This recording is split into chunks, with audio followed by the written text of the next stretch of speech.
Miss হবে না আপনার পছন্দের টিভি শো। দেখুন জি5 অ্যাপে একদম ফ্রি। থ্যাংক ইউ চায়ের জন্য। আমি স্যান্ডউইচটা খেতে পারছি না।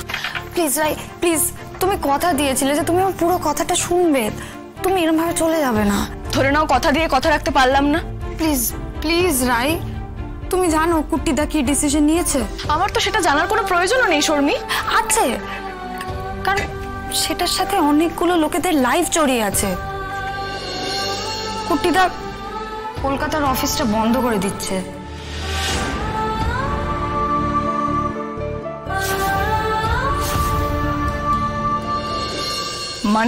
মানে ওর অপরাধ বোধ ওকে এখানে থাকতে দিচ্ছে না।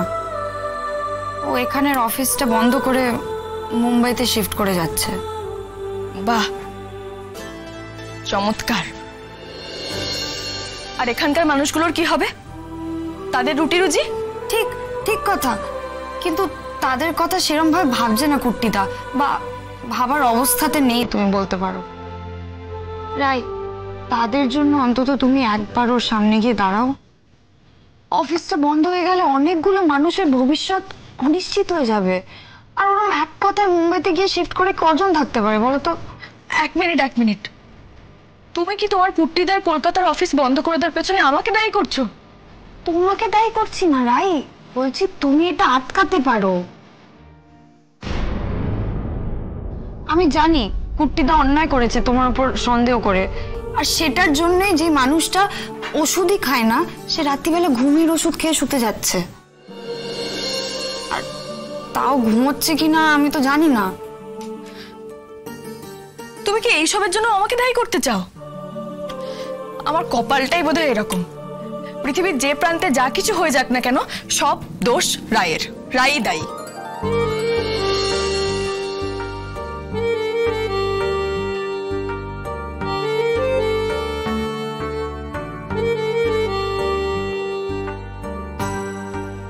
যা, রিং হয়ে গেল নাকি?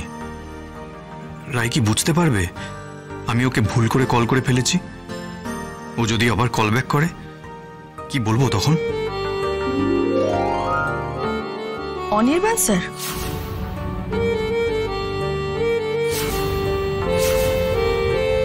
তোমার দাদা, তুমি কি এরপরও বলবে যে তোমার দাদা আর তুমি প্ল্যান করে এই বিষয়টা ঘটাওনি? তোমার দাদা এখানে তোমাকে পাঠায়নি? যা বাবা, কুট্টিদা আবার তোমাকে ফোন করছে কেন? না না, সিরিয়াসলি আমি ওকে কিছু বলিনি। কুট্টিদা কিচ্ছু জানে না।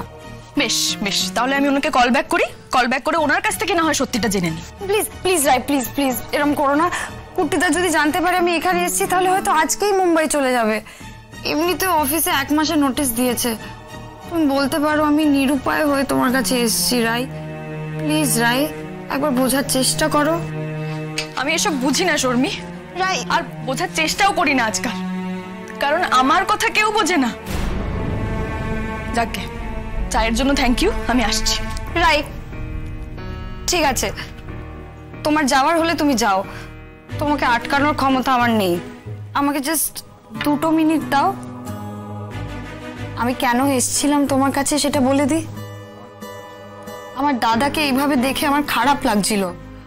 ওর এই অপরাধ বোধে বাস করাটা আমার খারাপ লাগছিল। ভেবেছিলাম একবার তুমি যদি ওর সামনে গিয়ে দাঁড়াও তাহলে ওর ভেতরে বোঝাটা কমে যাবে।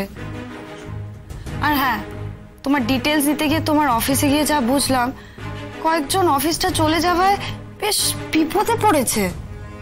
একজনের ওয়াইফ প্রেগনেন্ট, কাজে কুট্টিদার এই মুম্বাই যাওয়ার অফারটা সে নিতে পারছে না।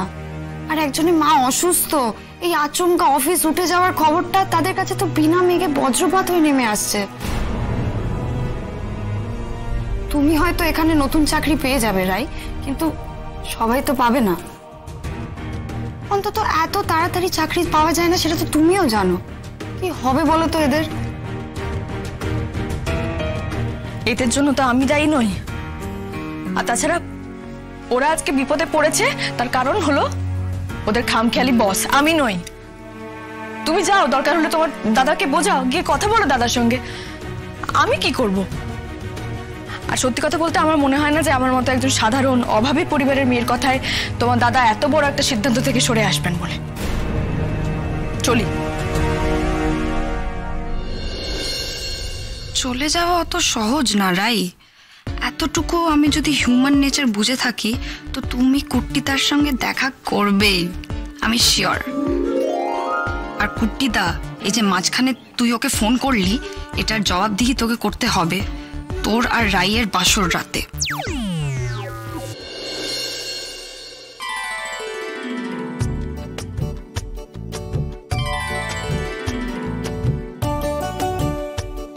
এখনো নাচের স্কুলের বন্ধুরা কেউ আসেনি মনে হয়।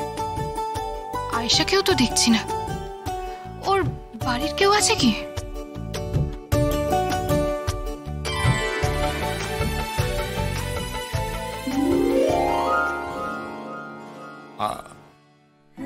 স্রোত, স্রোত, তুমি এখানে? স্যার আপনি এখানে? তুমি কি আয়েশার বন্ধু? হ্যাঁ স্যার, আমরা অনেকদিন একসাথে নাচ শিখেছি। তা আপনি ওকে কিভাবে চেনেন? এই জন্যই বলে যে পৃথিবীটা হচ্ছে গোল। তোমার বন্ধু আমার নিজের ভাগ্নি। তাই নাকি? একদম তাই স্যার, সেভাবে আয়েশার সাথে কোনোদিনও বাড়ি নিয়ে কথা হয়নি তো? জানি জানি জানি জানি।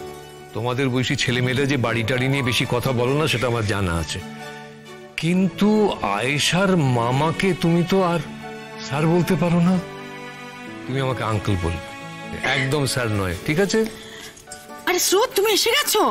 এত কেন দেরি করলে? তোমার বন্ধু কখন থেকে অপেক্ষা করছে জানো? আন্টি, আমি ওর সাথেই দেখা করতে যাচ্ছিলাম, তার আগেই স্যারের সাথে দেখা হয়ে যায়। স্যার মানে তুমি কি আমার দাদা ছাত্রী নাকি? সীমা, বলছি ওদিকে একটু চলো না, কাজ আছে। দাদা 1 মিনিট, আমি আপনার বোনকে 1 মিনিটের জন্য হাইজ্যাক করছি। ঠিক আছে ঠিক আছে। কি হল? শোনো না স্রোত, তুমি এই ঘরে চলে যাও, হ্যাঁ এদিকের ঘরটায়, ওখানে ও রেডি হচ্ছে, কেমন? আসি আমি একটু। দাদা আমি ওরে বাবারে, স্যার, স্যার না আঙ্কেল। আই মিন আঙ্কেল, সার্থক স্যারও এসেছে নাকি? না আসেনি, কিন্তু এলে কি তুমি পালাবে? পালাবার কথা তো ভাবতেই হবে। সিরিয়াসলি, কিছুর মধ্যে কিছুই নেই। আমি এখানে কেন এসেছি, ওনার পেছন পেছন এখানে কেন চলে এসেছি, ওনাকে ফলো করে এসেছি কিনা, এই বলে হয়তো সকলের সামনেই খানিকটা ধমকে দেবেন। আঙ্কেল, কিছু মনে করবেন না, তবে আপনার ছেলে কিন্তু বড্ড রাগী, বড্ড বদমেজাজি। মনে করবো কেন? তুমি তো একটা কথাও ভুল বলছো না। তবে তোমাকে বলি, সার্থক বোধহয় আজকে এখানে আসবে না। কেন স্যার? আমি এসেছি বলে। ওই জন্যই তো। কি করে বুঝবে?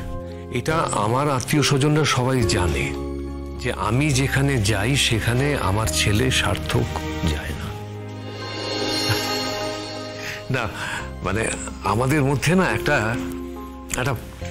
ফাঁক রয়েছে, একটা ফাটল রয়েছে, যে ফাটলটা বোধহয় কোনোদিনই ভরাট হবে না। তোমাকে কেন এই সমস্ত বলছি বলো তো? বোর করছি, শুধু শুধু তোমার বোন বান্ধবী অপেক্ষা করছে, তুমি যাও। না না স্যার, আপনার এই কষ্টটা তো খুবই স্বাভাবিক। আপনাদের মধ্যে ফাটলের কারণটা তো কলেজে সবাই জানে। তাই নাকি? কি জানে? যে আমি আমার স্ত্রীর চিকিৎসা করিনি,